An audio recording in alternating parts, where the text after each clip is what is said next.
러시아군이 쫄쫄 굶다 못해 우크라이나에서 감자를 훔쳐먹었습니다. 키이우 침공이 한참이던 3월 27일 한 오신트는 러시아군이 슬라보티치에서 감자를 약탈하고 있다는 소식을 전파했습니다. 그런데 이 슬라보티치의 위치가 상당히 황당합니다. 최전선도 아닌 벨라루스의 적경 지역인데요. 보시는 바와 같이 슬라보티치는 체르니우 서쪽으로 벨라루스와 국경을 맞대고 있는 도시입니다. 그러니까 이곳은 러시아가 침략과 동시에 확보한 후방 보급 거점이라는 것이죠. 당연히 이곳에는 최전방에 러시아군이 먹고 마실 물자가 산처럼 쌓여 있어야 합니다. 그런데 그런 곳에서 러시아군이 물자가 모자라 감자를 훔치다 적발된 것입니다. 정말 어이가 없는데요. 대체 왜 이런 일이 일어난 것일까요? 이에 대해 세계적인 언론 매체 워싱턴 포스트에서 그 해답을 내놨습니다. 러시아군의 군수 문제에 대해 분석 기사를 내놓은 것인데요. 워싱턴 포스트는 군사 전문가들의 인터뷰를 통해 러시아군이 왜 제대로 된 보급을 받지 못하는지에 대해 상세히 분석했습니다. 이 분석에 따르면 러시아군의 보급 문제가 일어난 가장 첫 번째 요인은 바로 길어진 보급선입니다. 개전 초 러시아가 세운 완벽한 작전 계획은 우크라이나군의 격렬한 저항으로 인해 시작부터 완전히 틀어졌습니다. 순식간에 주요 도시를 장악할 예정이던 러시아 대대전투단은 버려진 개처럼 길가를 떠돌게 됐고 대충 준비했던 보급품은 순식간에 동이 나고 말았습니다. 무엇보다 철도를 장악하지 못한 것이 뼈아팠습니다. 소련 시절부터 러시아군은 쓸데없이 길고 툭하면 진창이 되는 열악한 도로보다 한 번에 많은 물자를 수송할 수 있는 철도 수송을 선호했습니다. 그래서 이번 우크라이나 침공에서 철도 거점인 대도시를 조기에 점령할 계획을 세웠는데요. 하지만 러시아군은 남부 철도 거점인 헤르손과 멜리토폴 외에는 그 어떤 주요 도시도 점령하지 못했습니다. 심지어 러시아의 적경 지역인 체르니우에서는 우크라이나군 1전차여단의 기습 반격에 밀려 포위망조차 제대로 유지하지 못했는데요. 이 때문에 울며 겨자 먹기로 도로를 이용하기 시작했습니다. 하지만 도로마저 날씨가 풀리면서 라스푸티차로 변해 진흙탕이 되고 말았습니다. 그 결과 전방으로 물자를 지원해야 할 호송대가 후방에서 대기 중이던 예비대와 엉키는 대참사가 일어났는데요. 키이우 북서부에 64km에 걸쳐 오도 가도 못한 부대가 바로 이런 경우입니다. 반면 대도시를 사수하는 데 성공한 우크라이나군은 철도를 적극적으로 활용했습니다. 적극적인 방공망 운용으로 러시아군의 공습을 차단한 뒤 각지의 전선으로 막대한 물자를 공급했는데요. 보시다시피 4월 5일 현재까지 우크라이나 철도는 러시아군이 점령했거나 교전 위험성이 높은 지역을 제외한 대부분의 지역에서 정상적으로 가동되고 있습니다. 그리고 이렇게 탄탄한 보급로를 통해 우크라이나 보급대는 서방에서 지원받은 물자를 예비군을 육성하는 서부와 전쟁이 한창인 동부로 신속하게 이송했는데요. 이에 반해 러시아의 상황은 처참합니다. 워싱턴 포스트에서는 길어진 보급로뿐 아니라 러시아군의 편제에도 심각한 문제가 있다고 지적했는데요. 현재 러시아의 대대전투단은 보급을 중요시 않고 전투에만 치중한 편제 때문에 전장에서 심각한 보급난을 겪고 있습니다. 좀 더 자세히 말씀드리자면 러시아군 대대전투단은 약 7에서 900명의 병력으로 편성됩니다. 그런데 이 중에서 전투병을 지원하는 병사는 150명이 채 되지 않습니다. 심지어 이 적은 지원병마저도 대다수가 전투병으로 차출됩니다. 그리고 러시아의 지원병에 대한 인식이 상당히 안 좋습니다. 러시아군 내에서 전방에서 싸우지 않는 비전투병과에 대한 혐오와 무시가 강하기 때문인데요. 그 결과 채소로 맞춰놓은 지원 전력이 더 줄어들면서 정상적인 보급 임무를 수행할 수 없을 지경이 된 것입니다. 이는 정말 어리석은 짓입니다. 세계 최강인 미군과 비교해보면 더 확실히 체감되는데요. 워싱턴 포스트의 인터뷰에 응한 전직 미군 중령 알렉스 베르시니는 미군에는 1명이 전투병과를 지원하면 10명이 지원병을 지원한다고 밝혔습니다. 실제로 미군은 전투원의 복지를 위해 현지 근무원을 채용하고 물자를 항공으로 배송합니다. 이런 미군의 군수 지원 능력을 보여주는 예시가 바로 버거킹입니다. 미군은 전 세계 파병 지역에서 병사들의 복지를 위해 기지 내부에 버거킹 매장을 지어 운영합니다. 하지만 이렇게 압도적인 군수 능력을 가진 미국조차도 전방 부대들이 물자 부족을 호소하는 일이 잦습니다. 전선으로 차출하는 러시아군의 보급이 부족한 것은 어찌 보면 지극히 당연한 일이라 할 수 있습니다.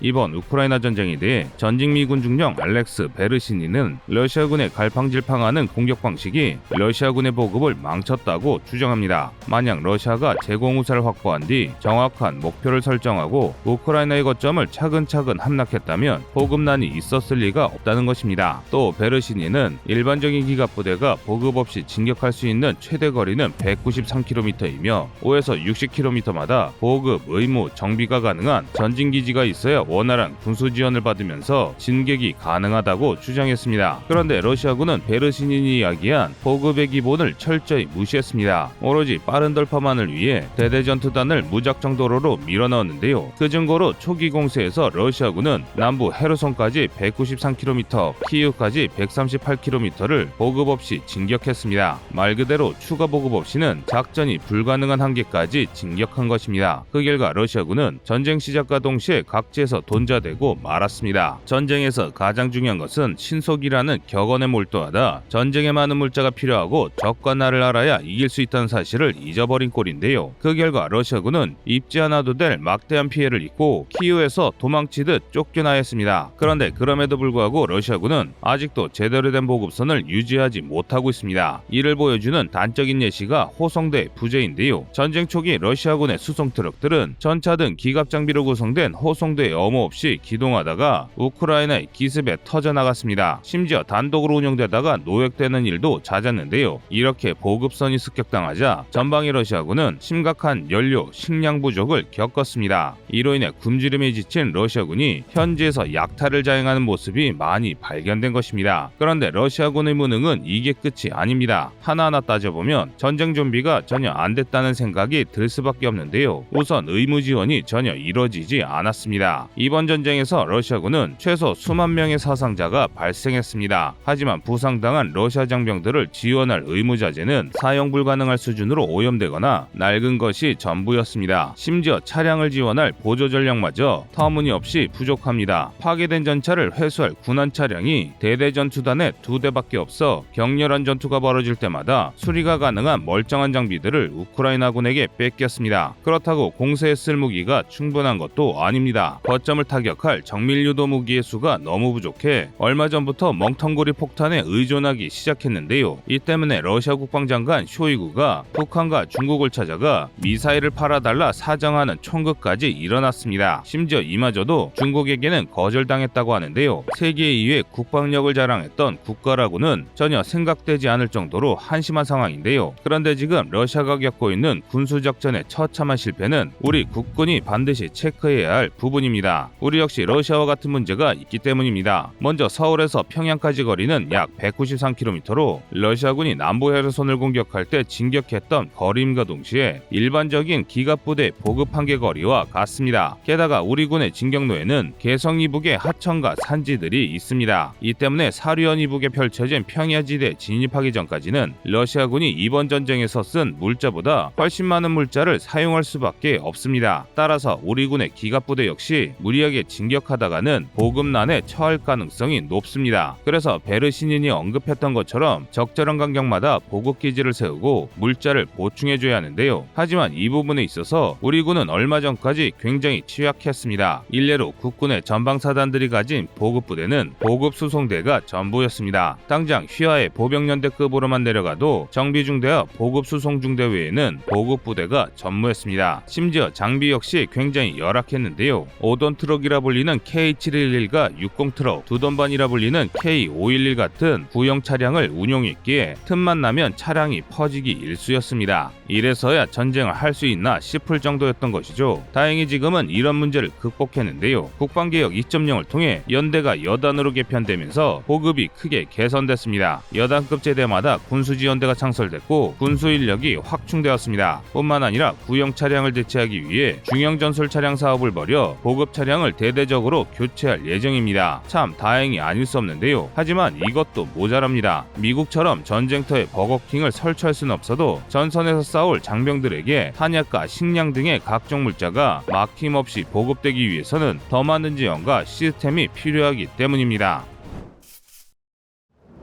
우크라이나가 이 전쟁에서 확실히 이길 것이다. 지난 6일 미국 국방부 펜타곤 대변인 존 커디가 남긴 말인데요. 이처럼 현재 미국은 우크라이나 승세를 잡았다고 확신하고 있습니다. 실제로 우크라이나 국민들은 매우 높은 단결력을 보여주며 러시아군을 효과적으로 격퇴하고 있는데요. 바로 이 영상이 좋은 예시입니다. 해당 영상은 미콜라이우의 경찰과 우크라이나군이 헤르손 인근에서 러시아군을 기습하는 모습인데요. 이를 통해 우크라이나 국민들의 사기가 매우 높고 민, 관, 군 협력이 매우 잘 이루어지고 있음을 알 수 있습니다. 뿐만 아니라 인프라 역시 건재합니다. 지난 4월 7일 우크라이나 철도청은 파괴됐던 수미와 하르키우의 철도 구간이 복구되었으며 열차 운행이 재개될 것이라고 밝혔습니다. 이는 굉장히 빠른 속도입니다. 전시에 교전이 일어난 지 수일밖에 안 된 지역의 철도망을 복구하는 것은 말이 쉽지 거의 불가능한 일이기 때문인데요. 그래서 이를 통해 우크라이나가 기존에 운영하던 철도망이 정상적으로 유지되고 있으며 또 철도를 단시간에 복구할 정도로 물자와 장비가 충분하다는 것을 알 수 있습니다. 또 동시에 철도를 지킬 방공망이 건재하다는 것을 알 수 있는데요. 여기서 이 부분이 아주 중요합니다. 러시아군이 제공권을 장악하지 못하고 있으며 따라서 우크라이나군이 헬기나 드론을 자유롭게 쓸 수 있다는 의미이기 때문입니다. 이를 단적으로 보여준 영상이 바로 이 영상인데요. 우크라이나 정찰 드론을 발견한 러시아 장병이 겁에 질려 진지로 도망치는 영상입니다. 얼마 뒤 그가 도망친 진지로 우크라이나 폭격이 가해졌습니다. 이번 전쟁에서는 이런 일이 수도 없이 반복되고 있는데요. 압도적인 전력을 가졌다고 평가됐던 침공군이 방어군의 공격을 걱정해야 하는 한심한 처지로 전락한 것입니다. 이러니 러시아가 전쟁에서 이길 수 없다는 이야기가 나올 수밖에 없어 보입니다. 그런데 우크라이나가 이길 수밖에 없는 더 큰 이유가 있습니다. 바로 미국입니다. 현지 시각 4월 6일 늦은 오후, 우리 시각 4월 7일 오전에 미 상원의원회에서 랜드리스 법안의 재개정이 만장일치로 찬성됐습니다. 랜드리스법은 무기대여법이라고도 불리는데요. 과거 2차 대전 당시 미국은 이 무기대여법으로 나치 독일에 맞서는 소련에게 7,000대의 각종 전차와 10,000대 이상의 항공기를 비롯한 엄청난 숫자의 장비를 공급했습니다. 그러니까 이런 엄청난 군수 지원을 우크라이나가 받게 됐다는 것입니다. 그렇다면 우크라이나가 받게 될 지원은 얼마나 될까요? 정답은 알 수 없습니다. 그 이유는 미국은 지난 한 달간 랜드리스 없이 5,000발의 제블린과 5천만 달러 이상의 탄약을 포함해 총 17억 달러 규모의 지원을 했기 때문입니다. 그냥 지원하는 게 이 정도인데 법까지 만들면 대체 얼마나 많은 물자가 전해질지 감을 잡을 수도 없는데요. 확실한 것은 미 상원이 이번 랜드리스법에서 우크라이나가 크림과 돈바스를 되찾을 때까지 지원이 계속될 것이라고 법조항에 명기했다는 것입니다. 바꿔 말하면 전쟁이 끝날 때까지 무제한으로 지원하겠다는 것인데요. 따라서 서방의 제재로 무기를 만들 수 없어 북한의 미사일을 구걸하는 러시아가 무제한 원조를 받은 우크라이나를 이길 방법은 없습니다. 이제는 오히려 러시아가 나라의 운명을 걱정해야 할 처지인데요. 지난 4월 7일 유엔 총회에서 러시아의 인권이사의 퇴출이 결정됐습니다. 대한민국을 포함한 93개국이 이에 찬성했는데요. 이에 따라 러시아의 외교적 고립이 심화되고 있습니다. 심지어 민간 기업과 개인들도 이런 흐름에 동참하고 있습니다. 세계적인 그래픽 프로그램사이자 게임 공급자인 에픽게임즈가 우크라이나에 1억 4천만 달러를 기부했고 지금 보시는 것처럼 많은 이들이 국제군단의 지원에 전장에 나서고 있습니다. 전쟁이 언제 끝날지는 몰라도 지난 100년간 강구했던 러시아의 패권이 몰락한 것은 확실해 보입니다. 우크라이나 여군의 선언을 보여드리며 오늘 영상 마치겠습니다. У нас часто спрашивают, почему мы пошли на войну? Почему мы взяли в руки оружие? Ответ прост. Если к вам в дом пришел агрессор и оккупант, который убивает, грабит и насилует ваших близких, то все, кто умеет и в состоянии, должны защищать свою родину, свой дом, своих родных и близких, насколько это возможно. Мы своим примером показываем, что это могут делать как мужчины, так и женщины. И мы всеми силами приближаем тот день, когда закончится война нашей победой. Мы хотим вернуться к мирной жизни, чтобы наши мужья вернулись из фронта, и мы вместе растили и воспитывали наших детей. Мы победим, и мы отстроим наши города и села, и сделаем все возможное, чтобы никогда в мире не повторилось то, что сейчас переживает Украина. Слава Украине! 더욱 급변하는 우크라이나 전황 소식은 다음 영상에서 전해드리겠습니다. 이상 꺼리투브였습니다.